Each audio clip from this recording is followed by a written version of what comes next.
Good morning, everyone. It's December 4th, 8 o'clock, and we'll call our Board of Supervisors meeting to order.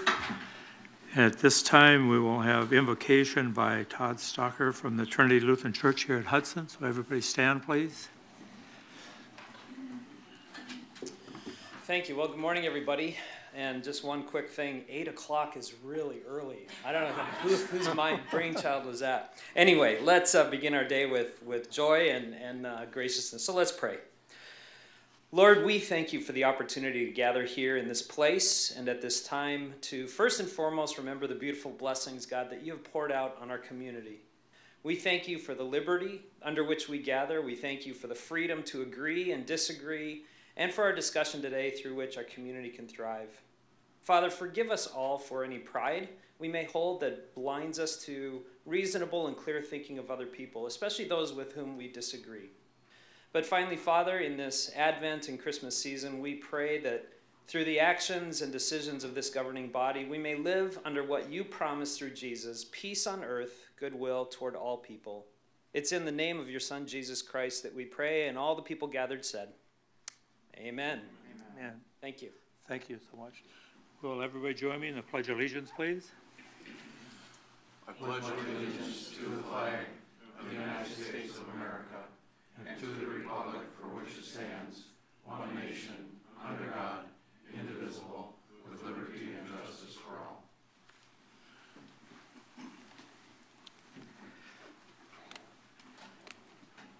Okay, Cindy, roll call.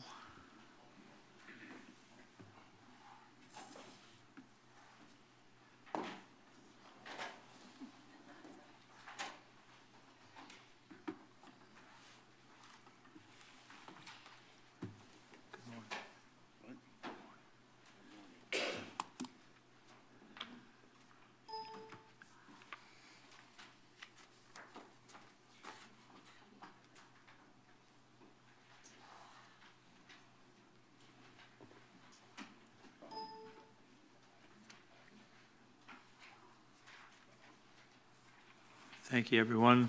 We'll move on now to public comment for anything on or off the agenda. If anybody has anything to say at this time, it'll be limited to a 3-minute discussion if you want to talk, but it is open for discussion, anything on or off the agenda. One more time, if anybody wants to public comment, things on or off the agenda. Not seeing anything, I will move on. Thank you. Need a motion to approve the consent agenda as presented this morning. Supervisor Schoberg, do I have a second? Supervisor Peterson.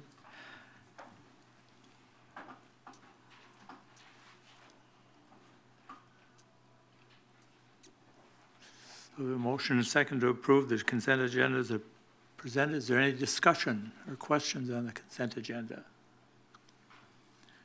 Not seeing any. We will move forward and vote on that.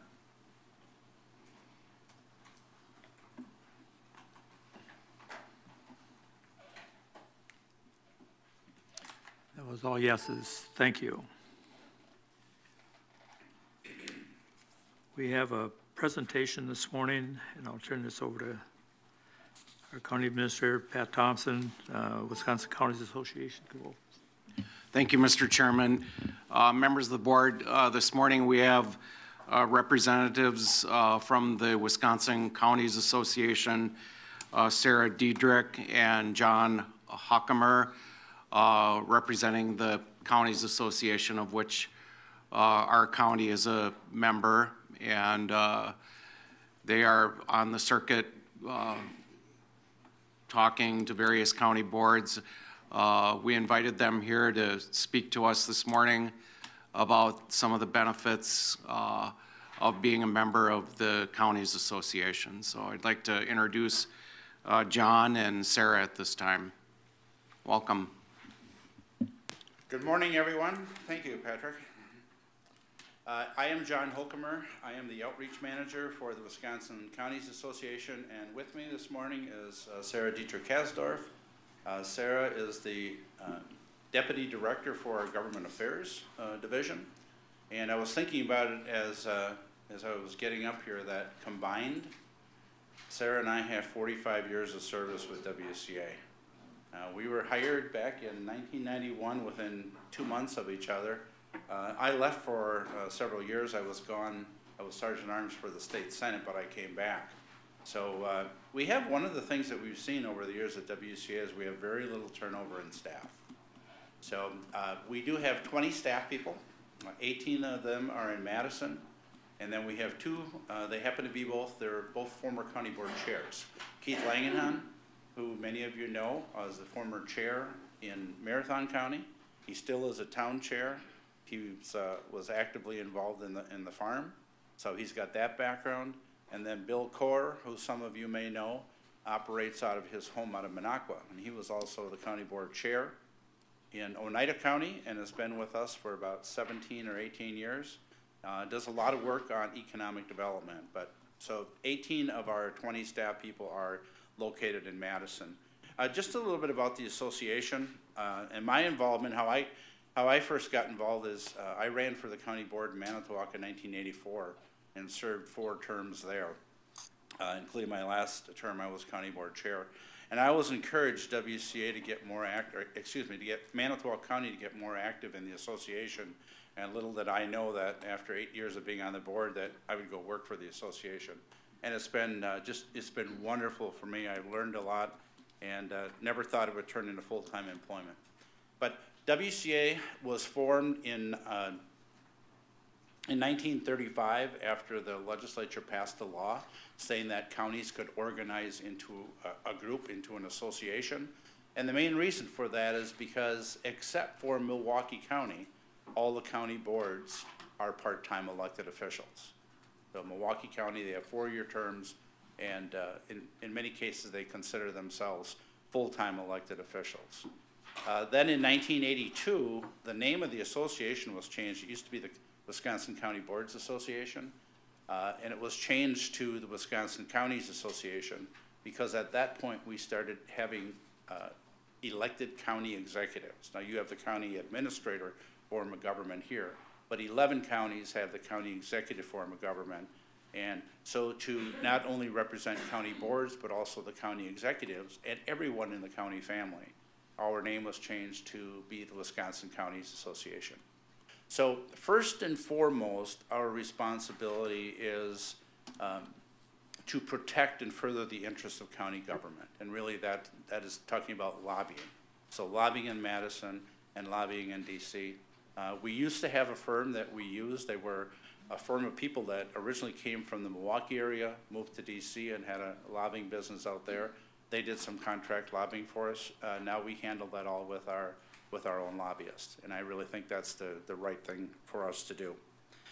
There are other things that we do for our members. It's not just lobbying, but we want to be involved in research and educational opportunities. So we do that. One of the things that we Ken actually handed out this morning is a one-pager that we have for some of the educational training and outreach that we do. All of that is free to our membership. So it's about 5 years ago, a little over 5 years ago, that Mark O'Connell said to me, go make of this program what you think it ought to be.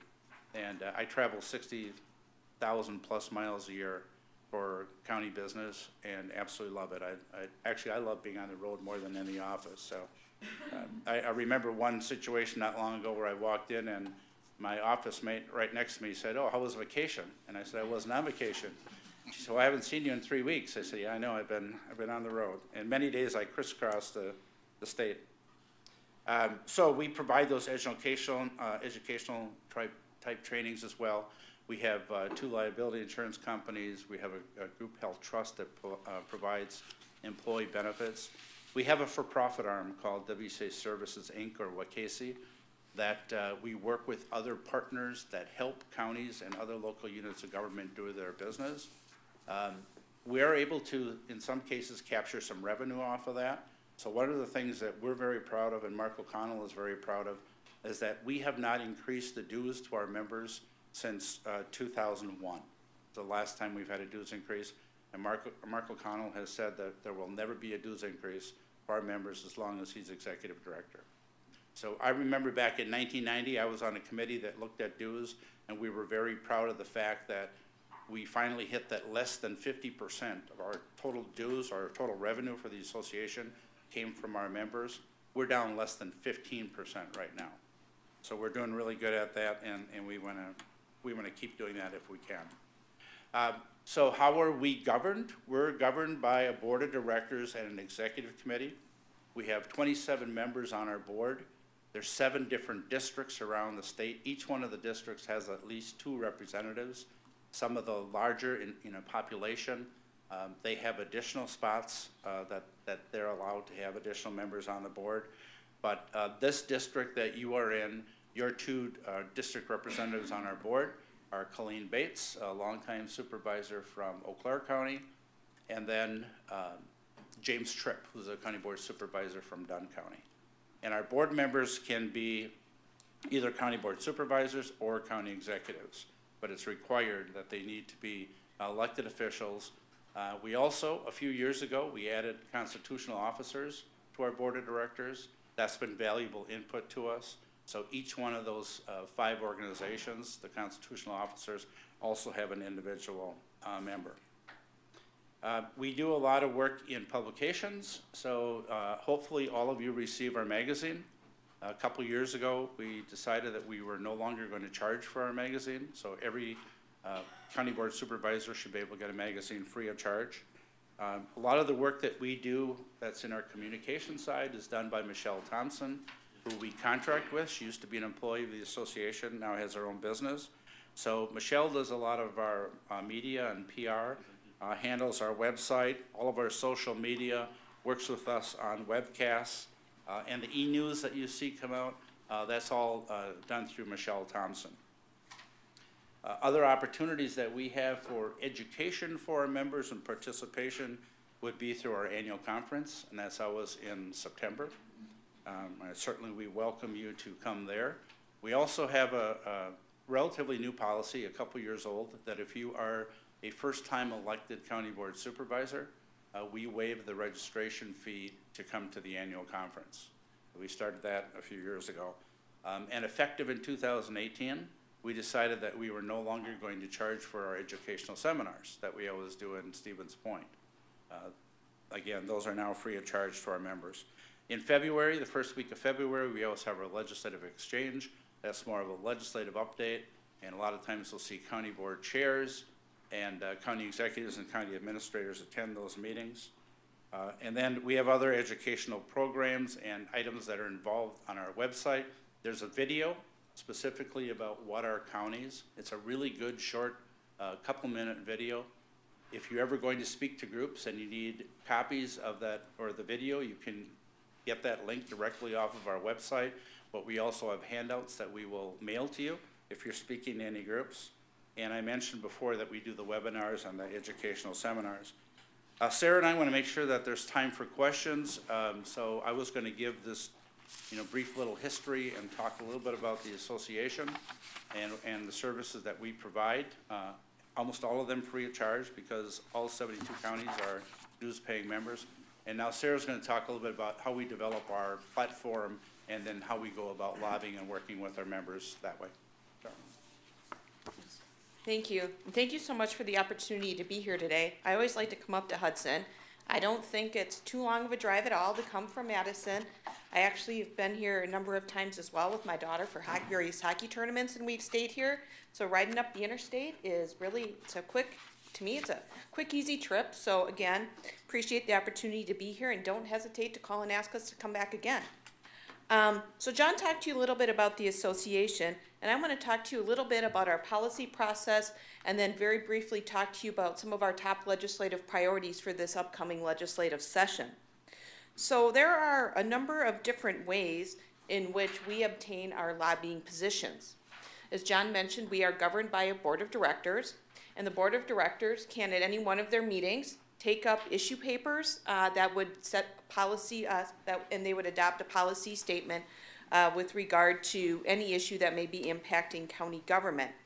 There are 3 different ways really in which issues can get up to our board of directors for discussion and consideration. One of those ways is board members themselves can say, we really think there's a particular issue that needs to be addressed. Staff, can you put that on the agenda?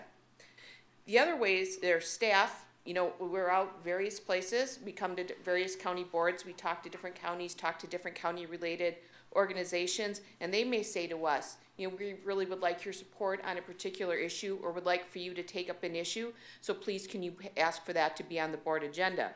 But the third way is, and I guess it's not really a third way, I guess there's another way too. Any county board member can really call the office and say, you know, we are having this issue in our county, we've been seeing it as a region, you know, could you guys maybe take a position on this particular issue as well? So we're always seeking input from the members on things that we should be acting on in Madison. But one way where you can actively get involved in the policy making within our association is to join one of our 5 steering committees. We have steering committees related to county organization, personnel, tax, and finance. We have a steering committee on health and human services, judicial and public safety, environment land use issues, transportation issues, and we really do encourage county board members to get involved in our steering committees.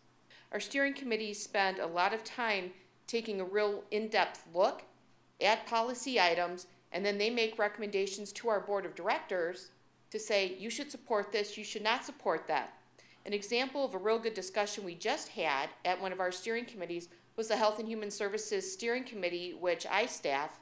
At our last meeting, we had a conference resolution referred back to us with regard to the number of hours for CNA training. We asked a couple of speakers to come in, and Sandy from St. Croix County, your nursing home administrator, was one of those who came in and presented to our committee, as well as somebody representing the county aging community, because we have a split amongst county family members with regard to that particular issue. So we brought them in, they talked, we had a really robust discussion with the steering committee members, and they made a recommendation that will go to our board in December. So if there is an issue area that you feel very, very passionate about, I highly, highly recommend that you join one of our steering committees. They meet 3 times throughout the year. In July, every steering committee meets and makes recommendations on conference resolutions. Also in July, of even-numbered years, our steering committees make recommendations as well with regard to what goes into our legislative agenda. So those steering committees, you know, while folks think, oh, you know, I don't want to come and sit through another boring meeting, I can assure you those meetings are not boring. They are robust. They are full of discussion. I know my steering committee, I shouldn't say this, it may discourage people from actually attending, but we typically meet for over 3 hours because there is such discussion. And I really love that particular group because they're so passionate about all of the issues, and they come and we listen to everybody. Everybody has ample opportunity to speak. So it's a really great way for you guys as board members to get involved in the association. I know we have, how many of you are steering committee members here? I know, and I think you're both on my committee. So, and I think you serve on transportation as well, Dave? Yep. So you serve on a few committees, and again, thank you so much for your service. We try to, as best we can, have our steering committees meet locally or in a central location, so that way it's easy for everybody from across the state to be able to come in and participate. The last way in which our association adopts positions besides the board of directors is through resolutions that are adopted at county boards and then sent in to our office for consideration at our annual business meeting. This last conference, we had 59 resolutions sent in from counties, and these are resolutions which are acted on by the members. So instead of the board of directors deciding the positions, which they do in between annual conferences, it is actually the county representative, typically the board chair, but sometimes the board chair designates somebody else to vote on their behalf. So it's really member driven. So the members come, the members submit the resolutions, they go to our steering committees make recommendations, those recommendations go on to the resolutions committee for additional study, discussion, recommendation, and then again to our annual business meeting. And again, we had 59 different resolutions that we took up in 2018. 2017, I think we had 61 or 63 resolutions. So it's really great to see counties are getting involved and engaged in public policy and really want to tell us what the issues are that are important to you. I find it extremely helpful for counties to pass resolutions and send them to us, so it helps us know where our counties are on particular issues, and it also helps us to know what issues are really important to you guys at the local level. We can't be in as much as we'd like to, and I know John would like to maybe put 120,000 miles on his car every year instead of 60,000, but we can't be in every county every single day to know what your issues are. So resolutions are a great way for you guys to communicate to us what issues are really important to you. So one of the questions we get asked a lot is, well, what happens to those resolutions, and what's your platform, and how does that differ from your legislative agenda? So all of the positions that are taken by the WCA Board of Directors and those that are adopted at our annual business meeting go into our platform. And this is a compilation of all of the issues that our association has adopted over the past, I don't know, I think sometimes there's positions in here that go back 30 plus years. So it's a rather lengthy document. Probably thousands of positions are contained within this particular document. But when a bill gets introduced before the legislature, we take a look at it as government affairs staff. We read it. We say, okay, do we have a position on that particular item? So we read the bill, county impact, yes. If so, how is it we should act on it? We look at the platform, again, which is contained full of positions either adopted by our board or adopted by our members at the annual business meeting. But again, thousands of positions included in this document. So we cannot proactively lobby each and every one of these issues every single legislative session. So we need to go to our board of directors and say, what are the priority issues you would like us to focus on over the next 2-year session? And that's where we come up with our legislative agenda. The development of our legislative agenda, it's a rather lengthy process. We run this through our steering committees, but even before this gets to our steering committees, we begin the process of reaching out to county-related groups. So again, I'll use Health and Human Services as the example. I reach out to WALDAB, representing the public health folks, to WAC, representing the county nursing homes, to WICSA, representing county human services. I reach out to ADPA to represent the aging community, and I'm missing somebody. There's one more group I work with and reach out to on this. But I have 5 different groups that I say, we are interested in knowing what the issues you guys are seeing typically on a statewide basis that we can help with during the next legislative session. Then I invite those 5 groups to come to our steering committee in March.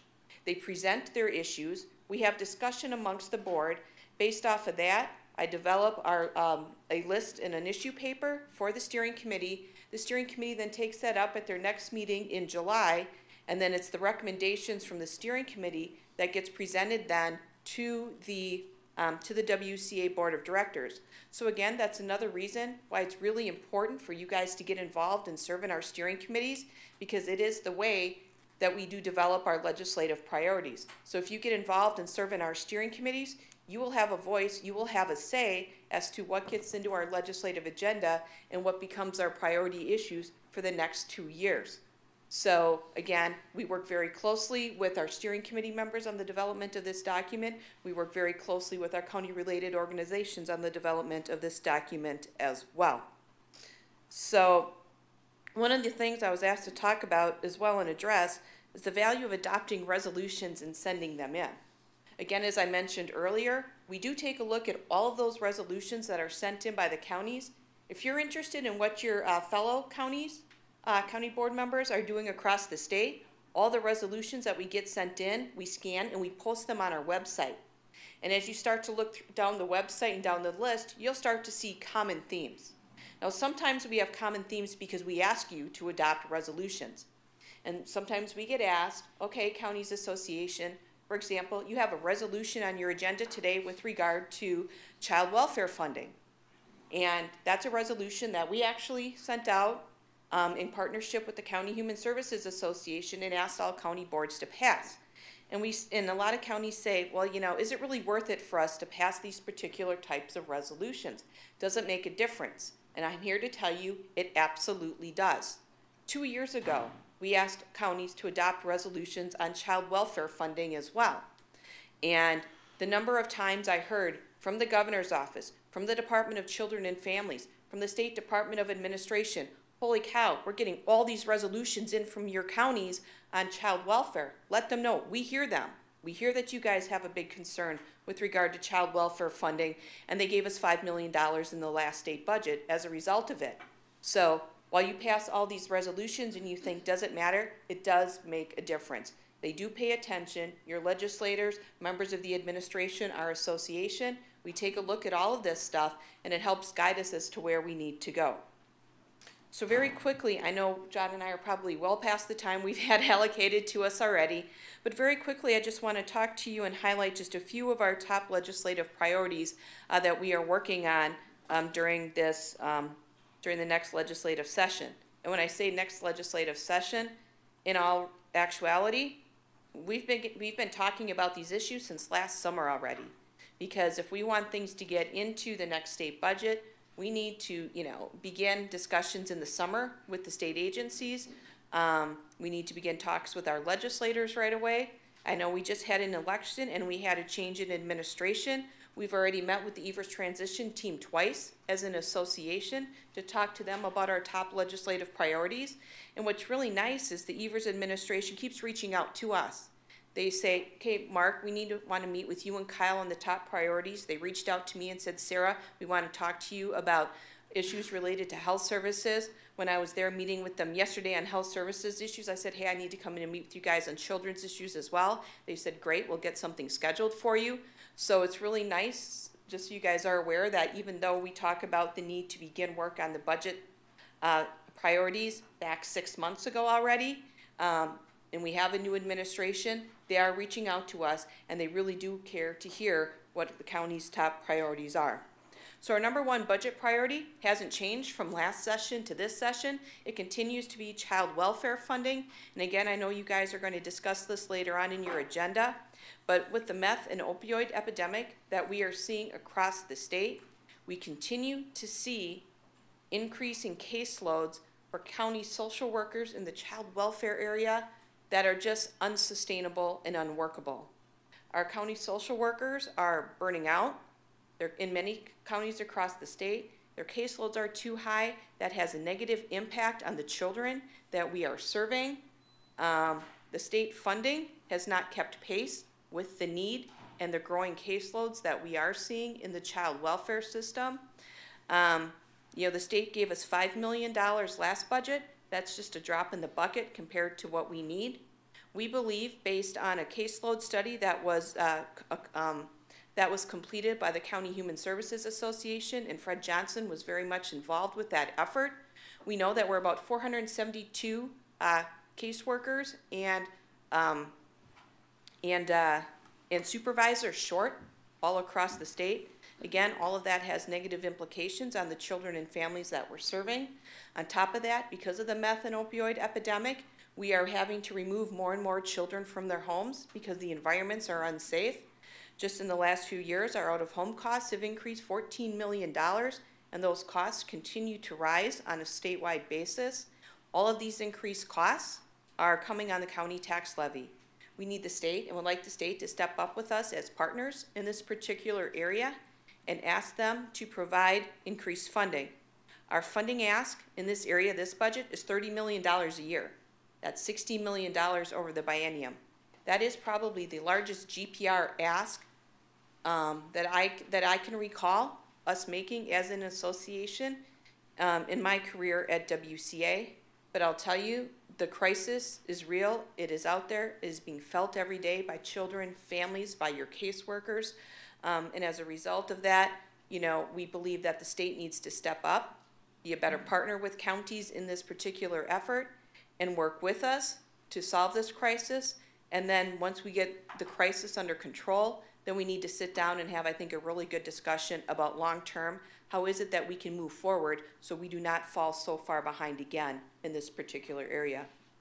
One of the other top priorities we're working on is trying to get changes to the legislation that was passed right at the end of last session with regard to juvenile corrections and the closure of Lincoln Hills.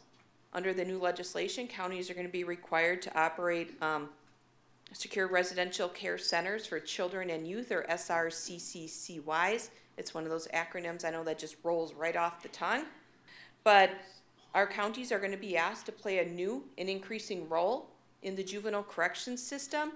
And obviously, when you rush through a piece of legislation at the end of session, some things are going to get missed. Some things, when we go back and read them, we recognize probably weren't drafted correctly or could be misinterpreted in the wrong way. So we want to make sure we get some clarifications in that particular area.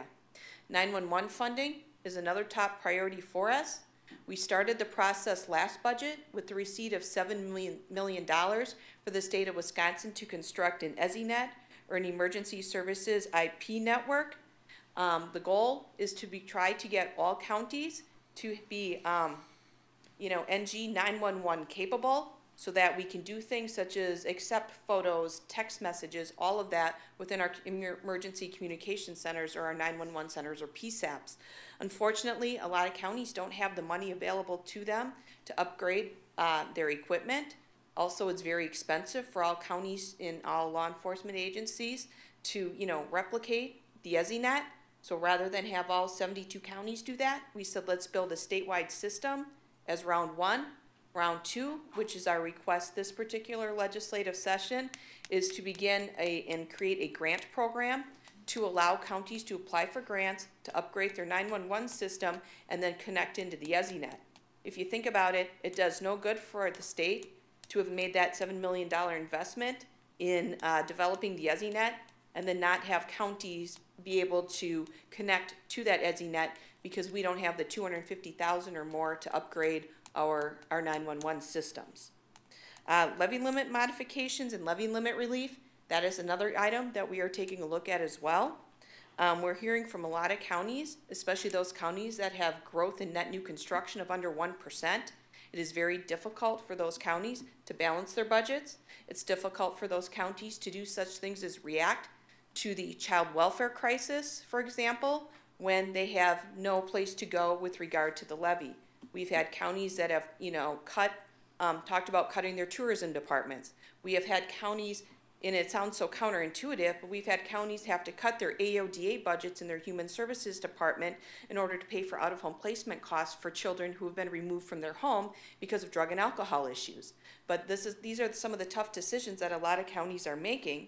So if we had just a little bit of relief, we're not talking about eliminating levy limits altogether. We understand the arguments associated with those, but at the same time, we think we need to have a little more flexibility than under 1% for a lot of counties across the state. So we're asking for, instead of growth in net new construction, we're asking for inflation or CPI, at least trying to keep us, from falling further behind and having to make cuts every single year in what for many counties are just, a lot of counties are just doing strictly mandated programs now. They're doing very little in terms of optional programming.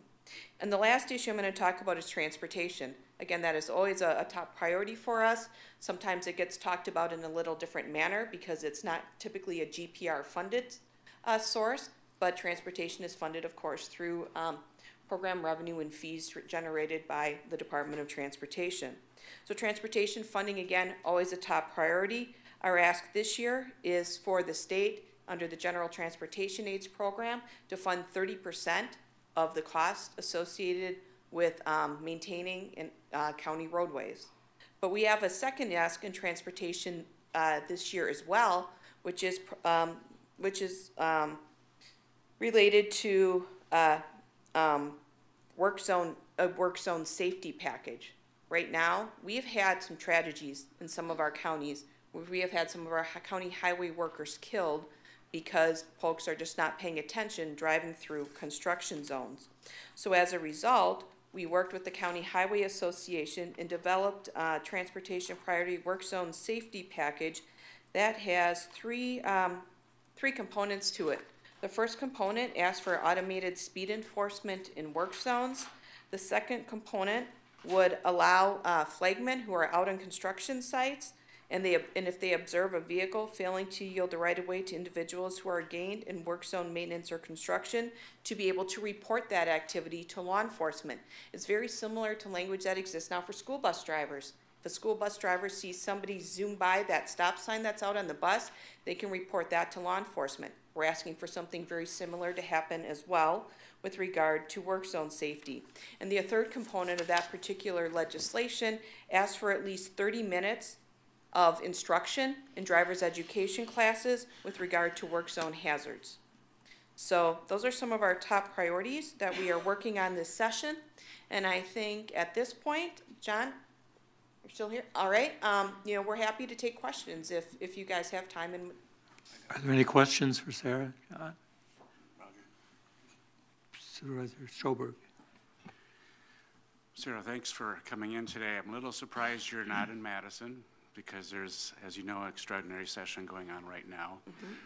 Lots of things impacting the counties, lots of additional consolidation of power behind the legislative branch, which means agencies have less authority. That affects Health and Human Services severely. But that's not my question. My question is regarding, you said you're basically keeping a list of the resolutions passed by the counties. Back in May or June of 2017, this county passed a resolution recommending an independent panel be retained in order to stop the gerrymandering that's so prevalent. On the Rachel Maddow show last night, they even had a graph of how severely the gerrymandering is hitting Wisconsin. So just this last election, 54% of the population voted for Democrats, yet there's only about 1/3 of the state assembly that are Democrats. So that's not fair. That's not fair voting. So what does the Counties Association do with, for example, our resolution that we brought in, and how has that made its way to your agenda, and what are you going to do about gerrymandering in this next session? Sure. Thank you for your question. With regard to why I'm not in Madison, just Kyle Christensen, our Director of Government Affairs, was actually supposed to be joining us this morning as well, along with our Executive Director, Mark O'Connell. But because of everything that is going on in Madison, Kyle opted to stay back and not make the trip, which is a very good thing because they didn't get done at the Finance Committee last night until after midnight. And so he's been at the Capitol along with other lobbyists from our association monitoring all that is happening in Madison. And we could probably spend all day debating what's going on in Madison now. I think we're seeing some things that are typically unprecedented. It's something I have not seen in my 27 years with the association. So I think we definitely are living in some interesting times right now. And I think some of what we're seeing it'll be interesting to watch what the impact will be moving forward over the next couple of years. With regard to gerrymandering and nonpartisan redistricting, we do have positions that were taken as part of a set of resolutions that were adopted at our annual business meeting in 2017. And then we got a couple more resolutions that were submitted in 2018 as well. All of those resolutions have been adopted.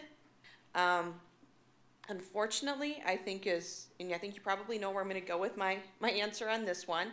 We do have positions, again, to support nonpartisan redistricting. However, and there have been bills introduced in the legislature to do such. However, with the Republicans in control, those bills have not received a public hearing. I don't anticipate they will receive a public hearing anytime soon. I don't think they will hit the floor of the legislature anytime soon as well. And what I think is even more interesting moving forward is what happens after the next decennial census.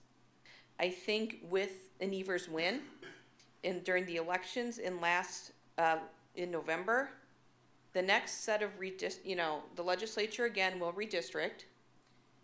We fully anticipate and find it highly likely that the governor will veto those redistricting plans and that the courts will eventually decide what the districts will look like moving forward.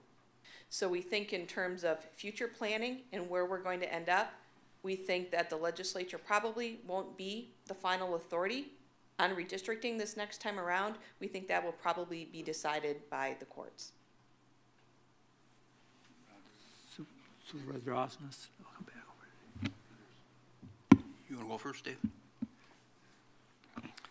We keep saying the state putting out money for high-speed internet for rural areas, but quite frankly, a lot of us in the rural areas don't really see anything coming from it.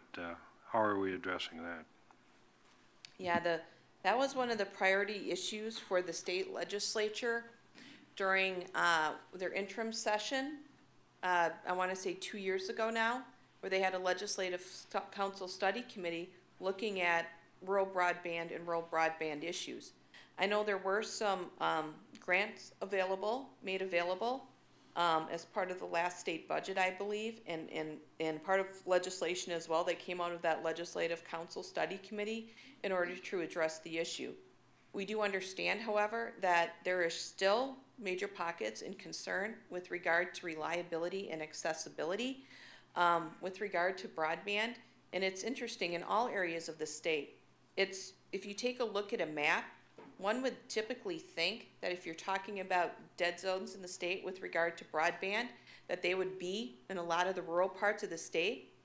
What I was shocked at is when I looked at a map that was presented to that Leg Council Study Committee, there are actually some pretty big pockets in some of the more urban areas of the state as well that also don't have access to broadband. And for us, I know, as an association, it is a concern. I know it's one of the reasons I at the association keep pushing to send out paper. As much as we'd all like to become paperless and not have the ability to do, and try to make a lot of our association's programs available to folks through the internet as well, and through webinars and everything else, we do recognize that there are several pockets of the state, and especially in the rural areas, that don't have access to broadband. We understand it has, huge implications on families and on folks every single day. Whereas, we're so used to, your kids come home from school and you say, okay, go do your homework. My daughter picks up the computer or sits on it, does her homework every night.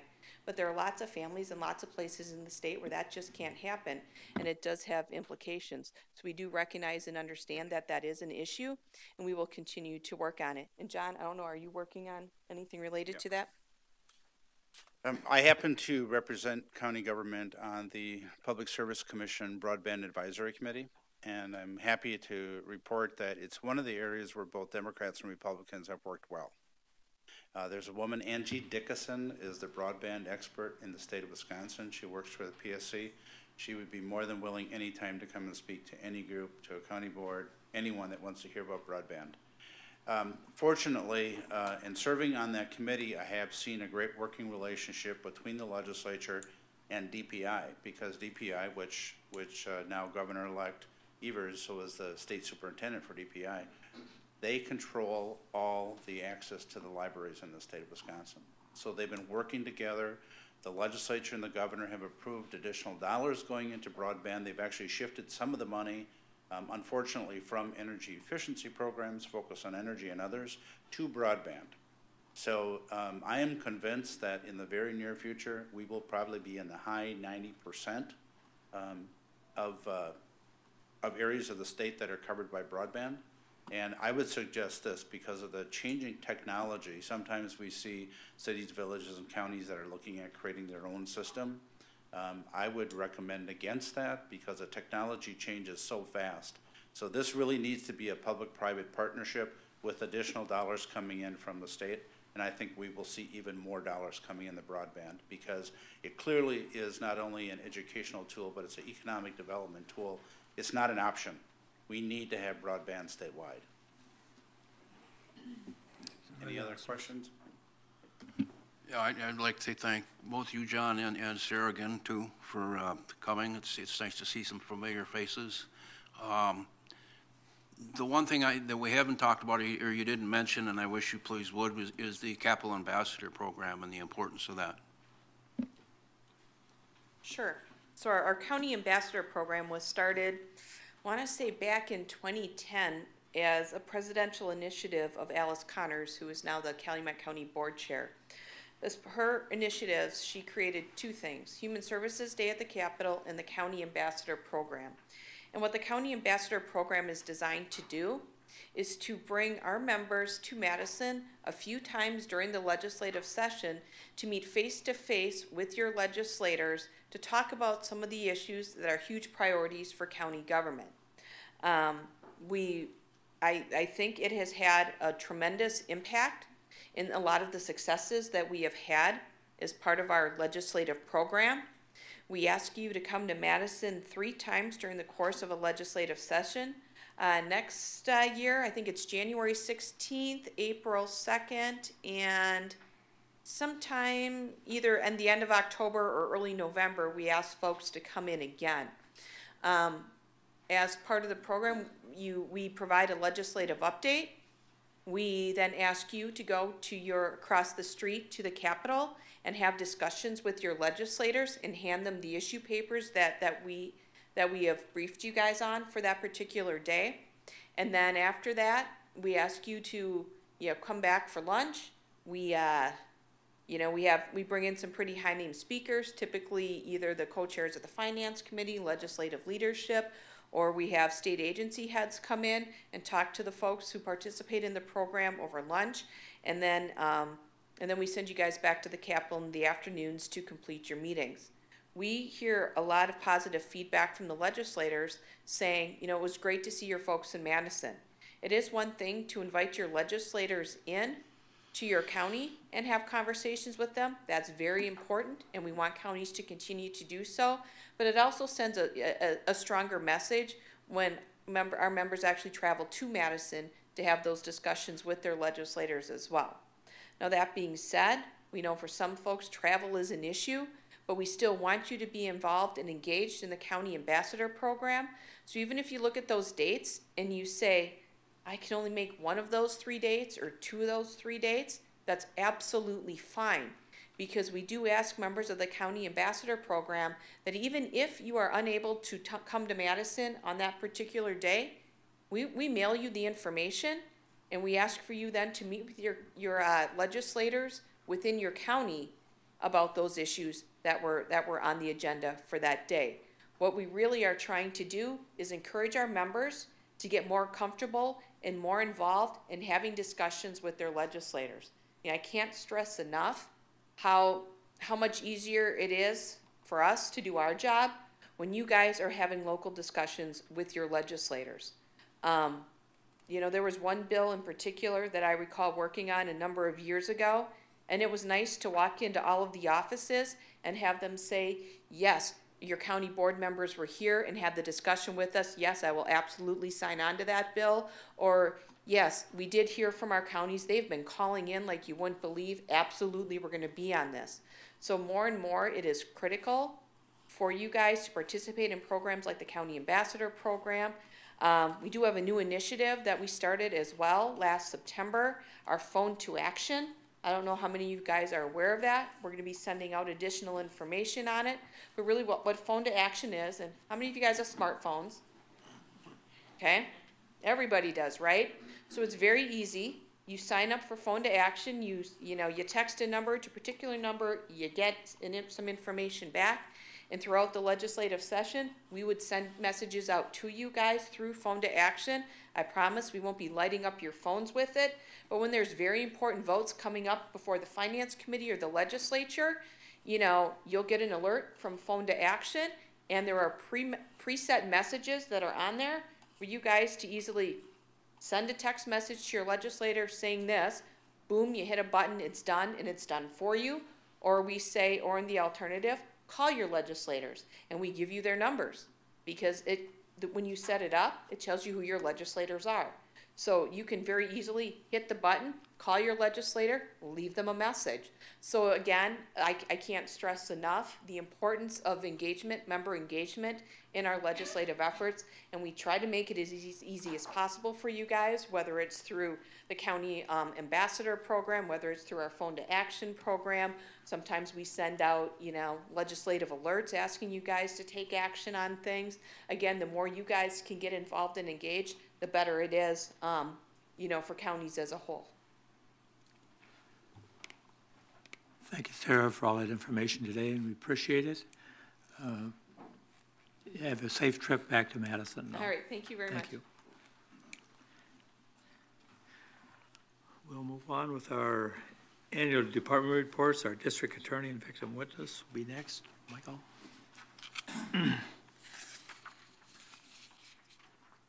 Good morning, ladies and gentlemen. I put together our department annual report. Actually, it's the second one this year because I did mine in January. The only thing that's not on the report, two things that I want to mention. In addition to the things that are happening with Human Services with Fred Johnson because of the placement, we deal with these in the court systems. We've seen a clear rise. of these placements. They come in, we have to find foster homes, we have to place them out of home. They're acted on an emergency basis. It's the same issues that the Sheriff's Department and the other law enforcement agencies in the county see, because when they're doing drug arrests and there's young children in there, they're getting removed from the house. And it's putting a strain throughout the system. Something we can manage, but the numbers here are partially reflected in that, and I see no reason that's going to change. One other thing that I'd like to mention that's not in the report is the, Ken actually just sent us the year-to-date budgets for 2018. We have about a little over $1.1 million the county expends on our budget. We're about 200,000, a little over 212,000 left with December's bills to pay. So we're in pretty good budget shape. The numbers increased. You'll see an increase over the last 2 years in numbers. Quite frankly, that's a reflection of a number of things, but one of the things is the Day Report Center. And the reason why the Day Report Center is not so much, the situation is we've always had conditions on our drunk drivers, persons who are getting arrested for drug cases, persons who are getting arrested for domestic abuse, who are abusing drugs and alcohol, and that's part of why they're in those situations. We've always had absolute sobriety prohibitions. We never, until the Day Report Center opened, had the ability to consistently test them. And I really see this as a public safety issue. We're having a lot of bail jumping charge, but that's a reflection of people who were always using, we weren't finding before. They were a danger out in the community. They were a danger because they continued driving. They were a danger because they continued to be back in their homes where there were domestic abuse partners who were getting subject to risks because while they're intoxicated, while they're high. And they're a danger to themselves, particularly the addicts. We're catching more of those people. We're getting more of those people earlier into treatment programs. So while the Day Report Center has advantages because it gets people out of jail because we have a testing program, it also on those chronics, we're catching them and getting them into treatment programs or taking them off the streets. It's an evidence-based program because we're catching the people who are not willing to help themselves. So unless the board and Mr. Thompson always has any questions for me, that's about all. Any questions? Supervisor Schoberg. If you would address the issue of the Public Defender's Office and whether or not you feel that they're sufficiently staffed and paid, and also when private attorneys are retained through the county if there's not a public attorney available. I see from the state budget that there's a request to increase the pay to private attorneys from $40 per hour up to $70. Is that something that your office would support, and are we experiencing any issues locally with the Public Defender's Office as far as? You would, if you were asked the courts, I don't believe they would tell you locally we're strapped in that manner. We're fortunate here, and a number of the private bar attorneys who practice in this county are the ones who are going out of upstate, quite frankly, where the problems is hard hit. And I don't know, quite frankly, if changing the amount they're paid is going to change that or all that much. There's a couple of issues. Are there adequate public defenders in this community? Yes, they have a number. Public defenders by statute do approximately 70%, that's the maximum they can have, of all indigency cases in the community, statewide. Their real numbers, some are usually by county vary from 60 to 63%. That's because of conflicts and other things. The other appointments go out to the private bar, and that's the issue on public defender pay that has been out there, as you identified, Supervisor. I don't know if changing it to 70 will really change, quite frankly, the number of people who are willing to do it. It would bring a few more persons in, but I don't think it'll have measured change. It doesn't affect it in Milwaukee, quite frankly, where the costs, and Madison, where the cost of business are doing more.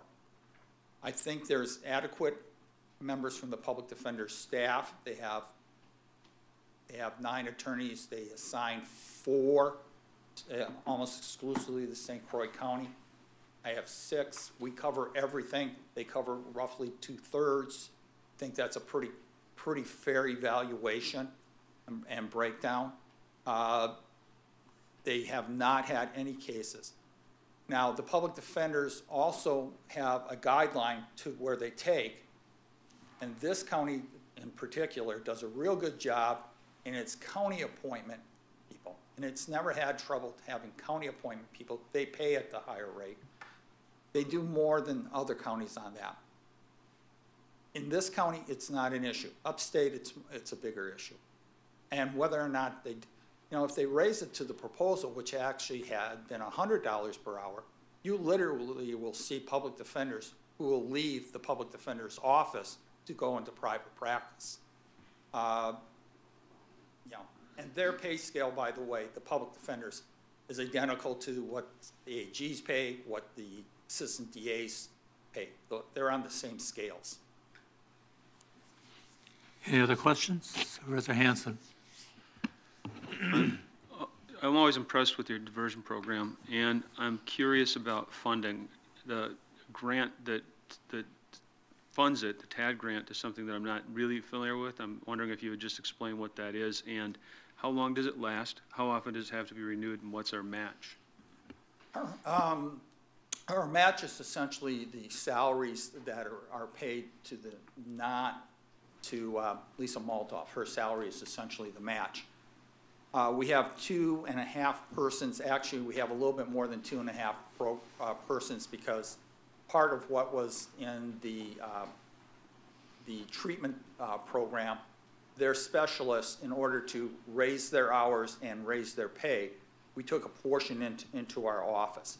It's approximately $146,000 a year. We're entering year 2 of a 5-year cycle. It's a competitive cycle every 5 years. It's been increased, from cycle to cycle, but the number of 146 is what we're going to get for the entire 5-year program every year, as long as we're making. And we easily make our qualifications. We have a very active program. My attorneys are looking for the appropriate persons to put into the diversion grant. And the TAD people, we try to deal with 2 different sections in this community. In the treatment court, which has 2 tracks now, one primarily for drug abuse, and almost all of them, I think, now are meth. I think we have one person who has a heroin problem. And they also have an alcohol track. Those are for high-risk, high-need people. The diversion program, however, we're looking for low-risk or some moderate-risk individuals. So we're looking at persons who are primarily young, maybe some individuals who have not had a criminal history. They may be older, and it may be situational. For example, the emotional breakup of a relationship that's been ongoing for a period of years. There's children involved. Someone acts out. They're abusing alcohol. They may be low risk and may be at a point in time not necessary to have a criminal conviction in order to do that. So we look for those individuals. A number of them we're doing coordinating with probation persons. Will have a longer diversion period, a deferred judgment of conviction with a shorter probation. So they have a consequence on their record sometimes. Sometimes that can be expunged, sometimes not. But a longer, more serious consequence is stalled based upon their treatment, based upon their continued sobriety. So the program has been pretty stable. We've had a grant in one form or another for most of the last at least 10 years, but the latest cycle started 2 years ago, it's 146.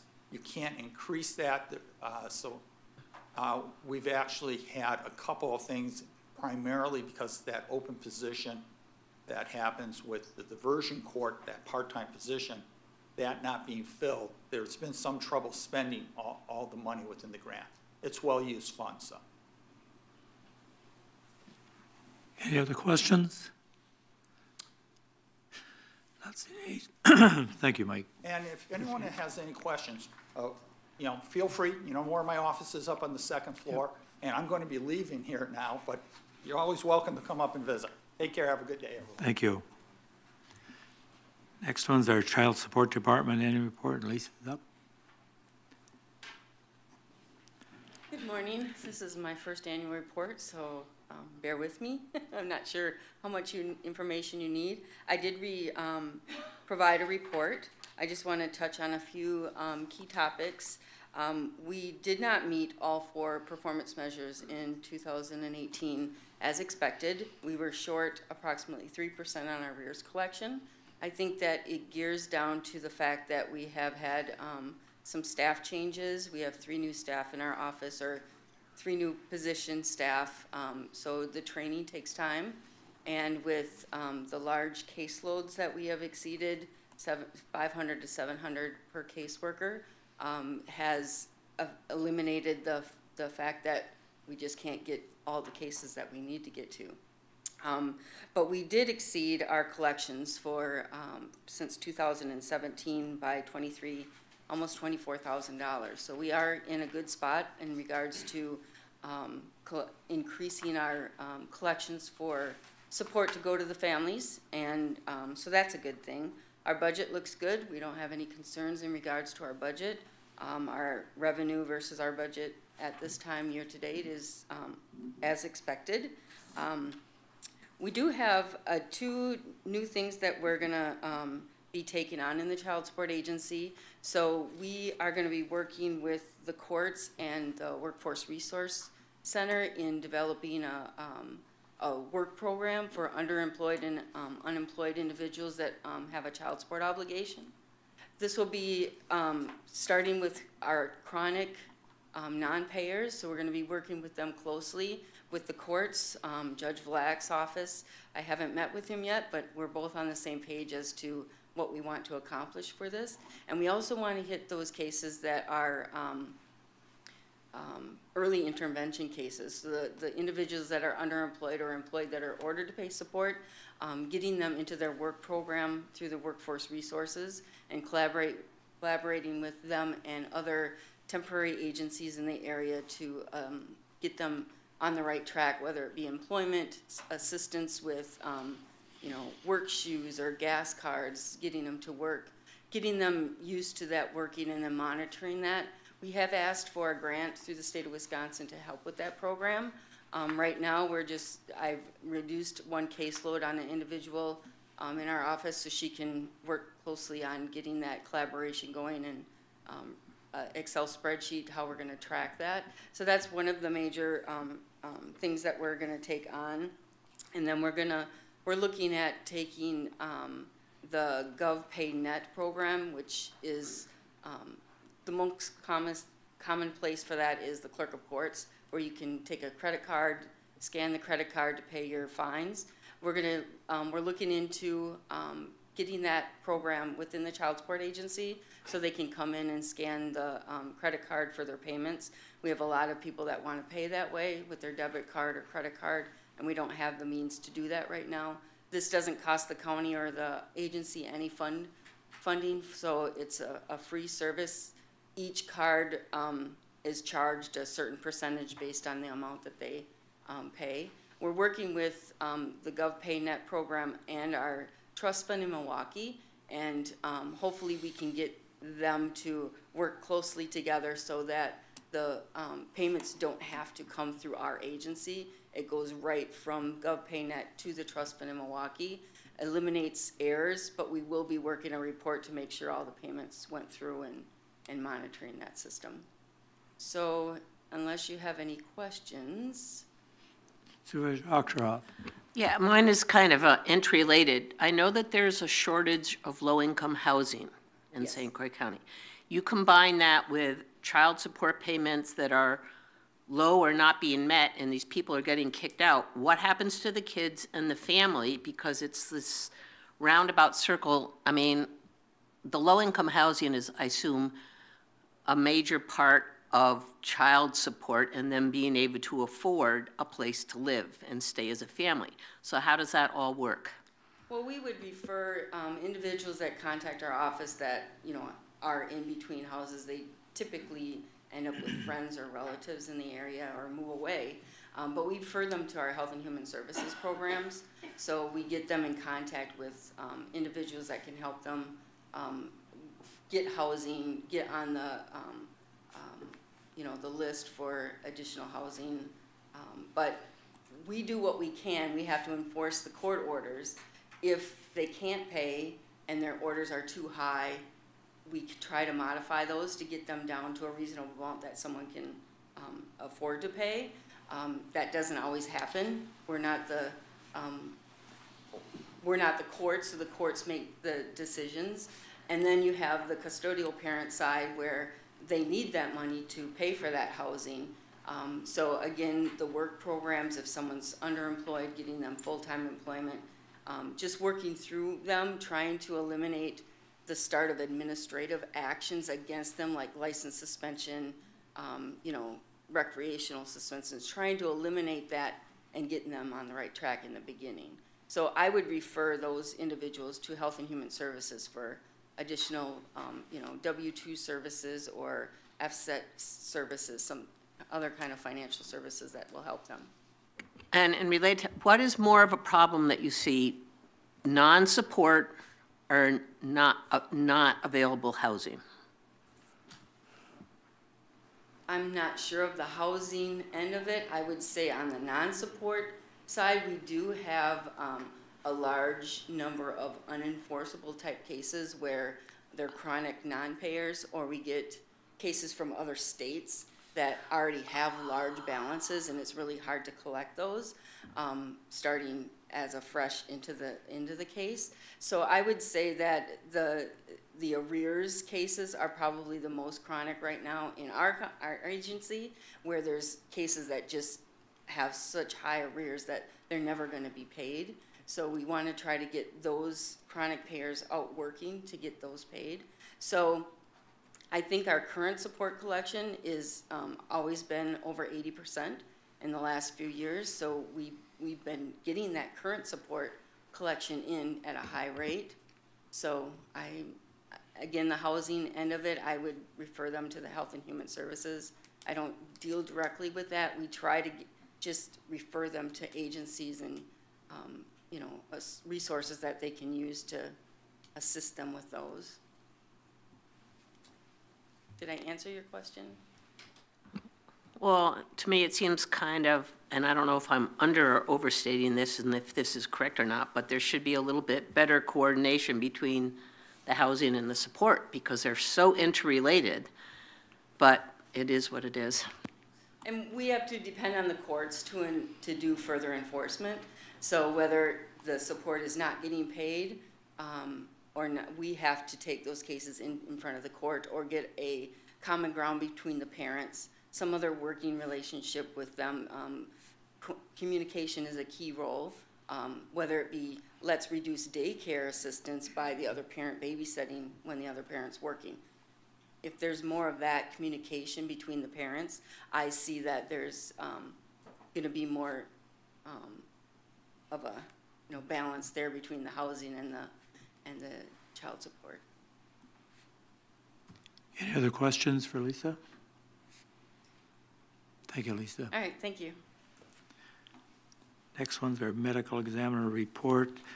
Patty Schachter couldn't make it today, so everybody has that report so she won't be here to give that report today. So we'll move on to our county administrative report and financial. Turn it over to. Thank you, Mr. Chairman.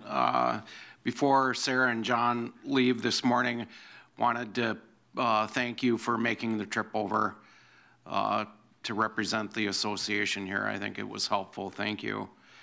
In your packet, you have your financial reports.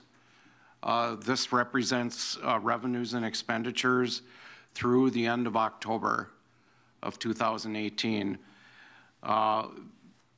The expenditure budgets are all within the parameters with 2 months remaining in the fiscal year.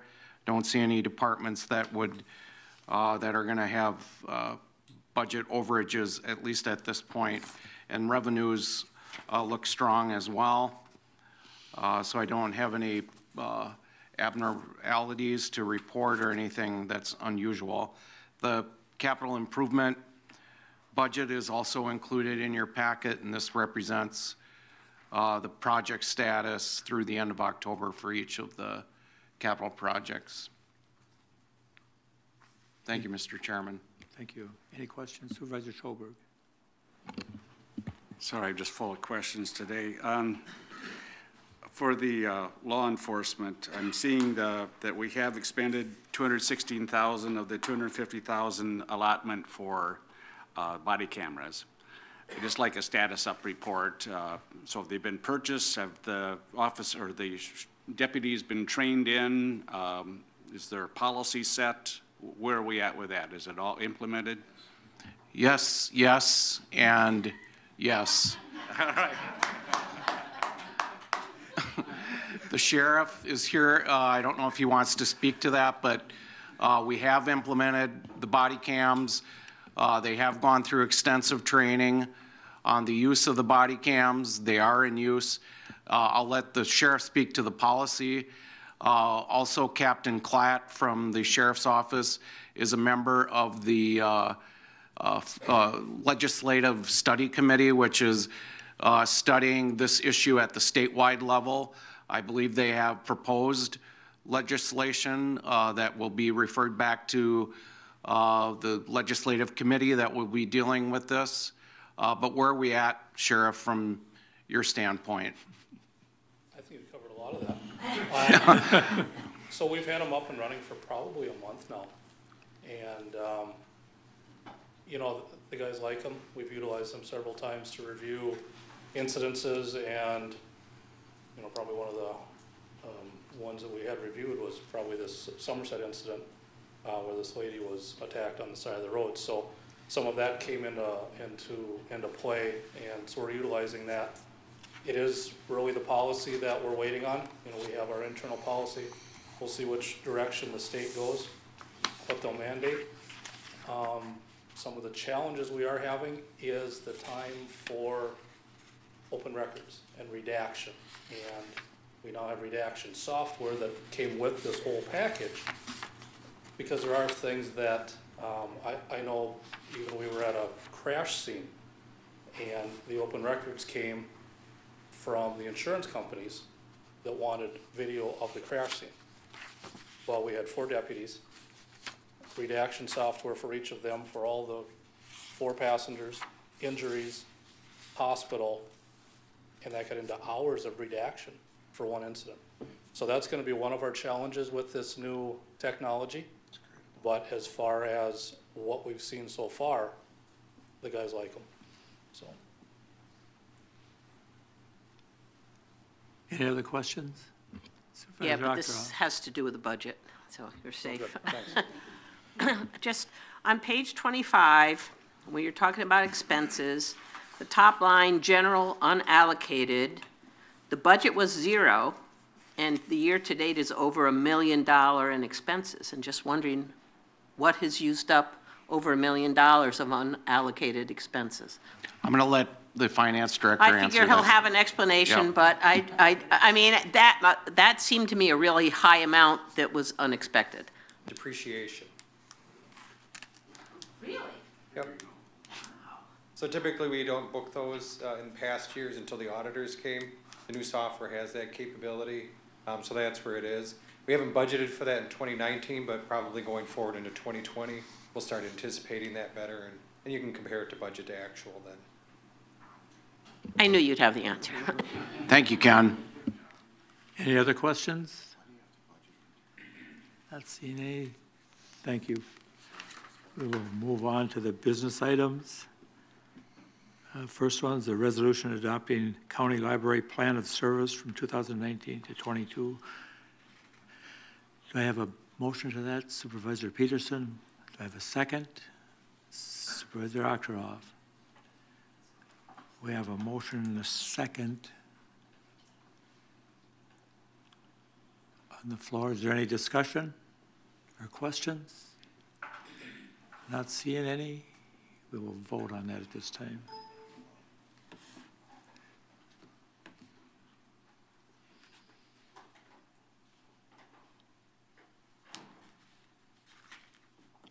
That's all yeses. Thank you. Next resolution on the floor is resolution requesting increased funding and oversight reform for the Wisconsin Child Protection Service System. Do I have a motion? Supervisor Osnes, motion. Do I have a second? Supervisor Tatum.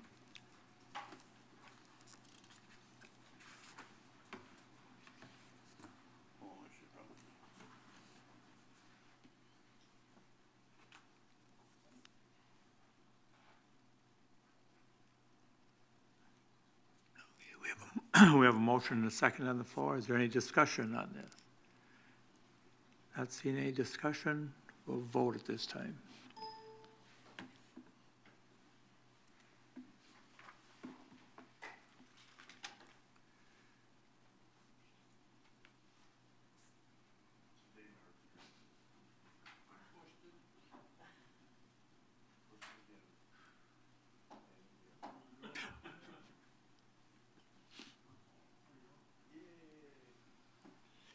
And that's all yeses. Thank you. Move on to item number 3, consideration of updated wage grid covering county personnel. I need a motion. Supervisor Peterson. Do I have a second to that? Supervisor Schoberg.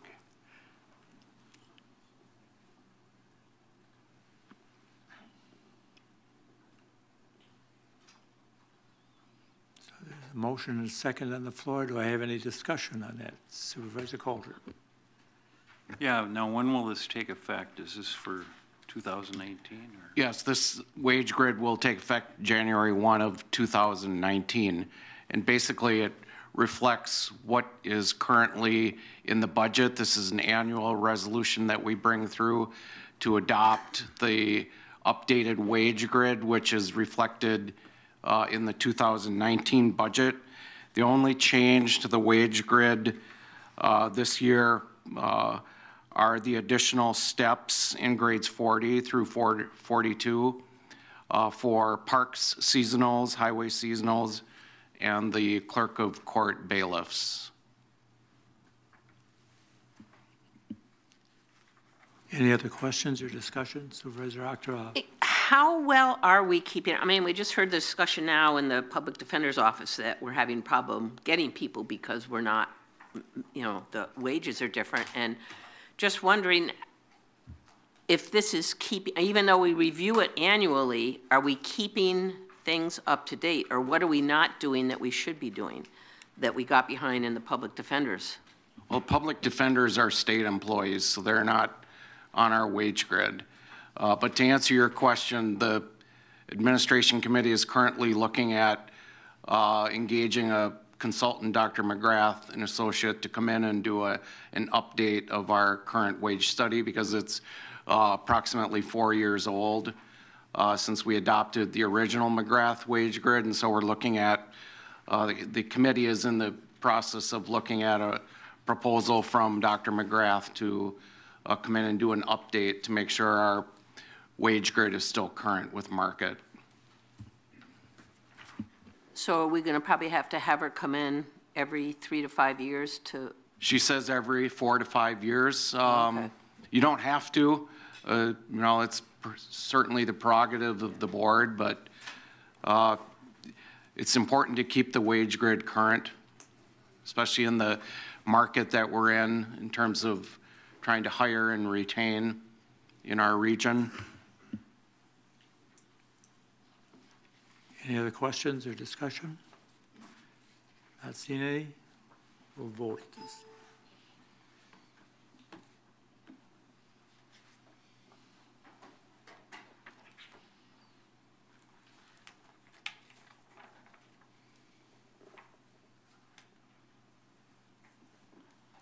And that's all yeses. Thank you. Number 4 on our list is resolution authorizing 2018 budget amendment with the fund balance transfer to Retirement Health Savings Fund. I have a motion. Supervisor Peterson, do I have a second to that? Supervisor Austin, second that. Mr. Chairman, have you called for a discussion? Just a minute, as soon as I get the second up here. Oh, I gotta do the second. Sorry about that. We have a motion and a second on the floor. It's open for discussion. Mr. Chairman, I'd like to recommend that a county board supervisor amend the resolution as created to reduce the amount of the transfer from $300,000 to $194,000, which is the current deficit in the RHS fund. And if there is and then we've also budgeted $150,000 in the 2019 budget. If there are overages in this fund in 2019, we'll come back to the board with a resolution to transfer. But rather than transferring $300,000, which is more than what we would actually need to bring the fund to balance, I would recommend a board member take that under advisement to make an amendment to the resolution. Supervisor Nordstad. I'd make a motion to amend the resolution to reduce the amount from $300,000 to $194,000 per the county administrator's recommendation. Okay, do I have a second? Supervisor Coulter, second that. Discussion? So when I'm looking at the chart reflects the negative fund balance is $164,000. Is the difference a cushion? Ken, it's 194, correct? Yes, it is. Yeah. There's an additional draw since that was originally done. Any other discussion on the amendment? Everybody knows what the amendment is. Supervisor Hanson. Was there a recommendation by the administration committee? And two, how do we come to $300,000 in the first place? The original estimate was based on what could occur in 2019 in terms of potential retirements, but there's really no sure bet that those individuals with those balances will actually retire in 2019. So rather than over budget by a little over 100,000, we thought we would bring it closer in line with what the actual deficit is and then deal with this on an annual basis going forward. The original recommendation from the committee was 300,000. Supervisor Hanson. So in my 5 years on the county board, what we've done is gone with the recommendation of the committee. And I'm wondering, Patrick, why you would undermine the recommendation of that committee. I don't look at it as undermining the recommendation of the committee. I'm sure the chairman of the committee would speak to that, but I don't look at it that way. I certainly don't disagree with the administrator. I think that probably is just a little more study and insight into what may or may not happen, and I fully understand that. We did have one individual on there that if they retired, that was a very high amount. But once again, I think it's better to be on the conservative side. We can find a way if we need to, if that unexpected retirement would come up. But certainly don't disagree with the administrator. Any other? Supervisor Schoberg. If everybody looks at the chart, packet page 66, you can see that there's a historical fund balance maintained of at least $100,000 until just 2017. In fact, in some years, there's a balance of 200,000 or so. And now we're going to just decide to go down as a policy down to zero. I don't know if that makes a lot of sense to me. It makes our unassigned fund balance look healthier, but as we all know from our amendment to our budget last month, we caused a lot of money to be transferred out of the unassigned fund balance. And now by reducing the amount of draw from it at this time, it'll make it appear healthier still. I'd like to have all the fund balances continue to be on a more consistent basis. And if we're going to establish a new policy of having this fund balance either increased or decreased just to zero it out every year, why even have a fund balance? We're just going to be transferring money as needed. So why don't we honor what we have done historically, replenish this back up to a positive fund balance, and then be better prepared for next year. So I would recommend against that particular amendment. Any Supervisor Nordstrand? If I could, the reality is we're going to have a fund balance come January 1 of $150,000, which is what we contributed last year. It's what we've regularly contributed.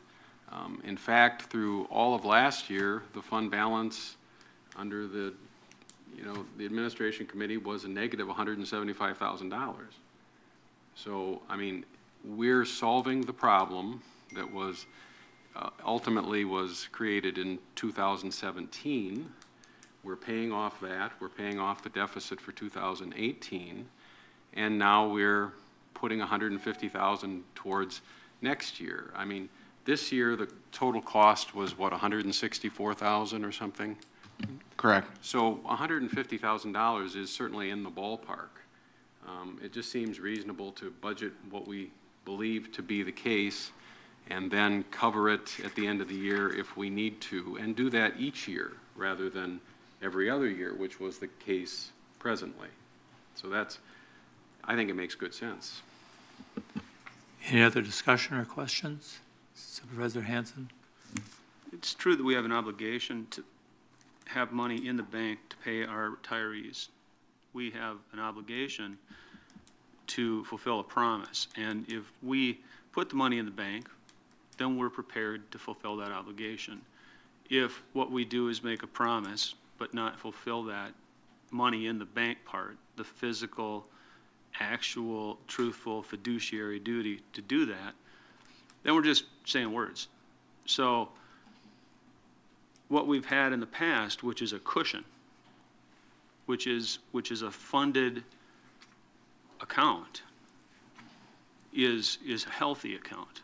To have a just bare bones account, we're going to cover it if we get more claims, if we get another retirement, then that's no way to run a railroad. I think our administration committee made a sound recommendation at $300,000 in this last minute amendment it's kind of fishy. It's kind of fishy, and I'm going to speak against the amendment and encourage everybody to go with the $300,000. Any other questions or discussion? Not seeing any. We have a motion and a second on the floor to amend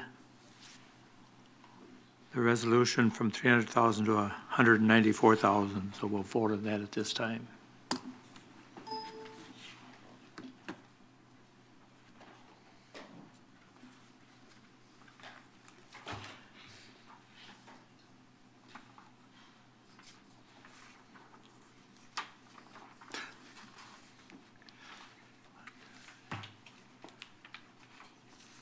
Five noes, the rest yeses, so it passes. So the resolution, bring that back forward as amended. And is there any questions at this time on that? Or-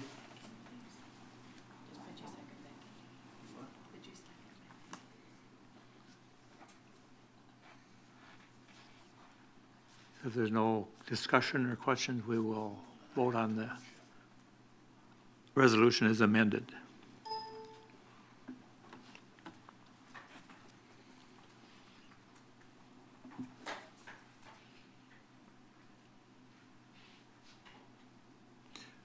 And that's all yeses. Thank you, everyone. requests for future agenda items. If anybody has any future agenda items, they can get them to Cindy or myself or Pat if you'd like. And we'll go to the county clerk's report of correspondence and rezoning requests. Sure, just a quick reminder that the January meeting is January 8th, not the 1st, so it's on the agenda. Also, the refreshment fund, if you haven't paid me, just please do so sometime. Thank you. Supervisor Nordstrand. I just wanted to let the county board know, because you may hear it from someone else, that I've decided to apply for the vacant judicial position.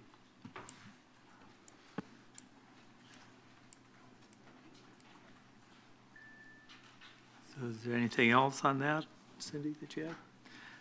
Any other announcements? Supervisor Schoberg?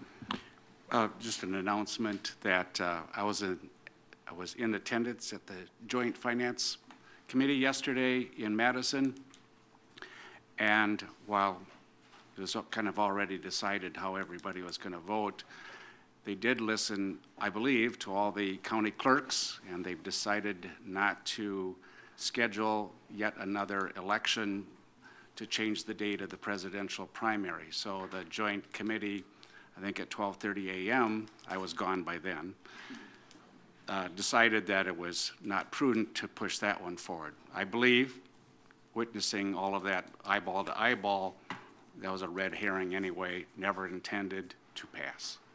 But it was a good distraction. Okay. Anybody else have any announcements they want to bring up at this time? Not seeing any?